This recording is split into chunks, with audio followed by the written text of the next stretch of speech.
The question is, for conceivable reasons, you never get really explicit with this topic. In Endgame Volume 1, it's a telephone pole that you're bringing down, or a cell phone tower. In Endgame Volume 2, it's a dam where you're kind of skating around, quote, making it unfunctional. You think that these little disturbances could truly bring this, in a very paradoxical way, resilient system to stumble?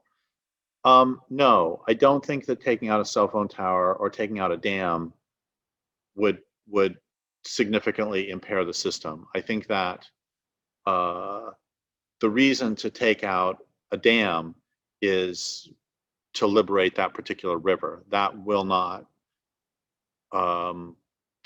materially affect the functioning of the system. I think that in order to materially affect the functioning of the system, that one would need to do what in Deep Green Resistance we call decisive ecological warfare, which would be repeated attacks on critical infrastructure. Really the important thing to do is to start thinking like a member of a resistance movement. And if you were going to, I mean, this is how militaries think, is, you know, the Germans lost in World War II for two major reasons. One is because of the Russian army was able to throw what amounts to an infinite number of troops at it. And the other is because the Allies, the British and the US, destroyed the industrial infrastructure necessary to wage war. And people of all times, or most times, have understood that the way you win wars, the American Civil War, there are a lot of people who believe that the American Civil War was won by the North before it even started, because they had the industrial capacity.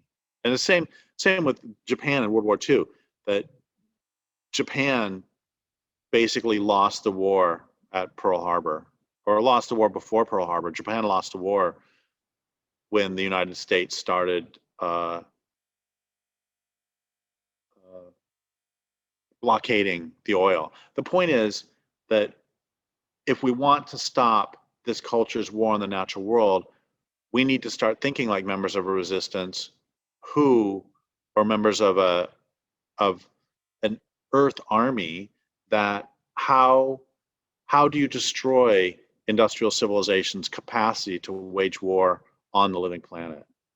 And I don't think that individual small actions or even individual large actions will cause the system to stumble. I think what we need to do also is to recognize that the majority of the work is already being done by the living planet, which does not want this and is rejecting it through weather systems, and we need to act in concert with the natural world.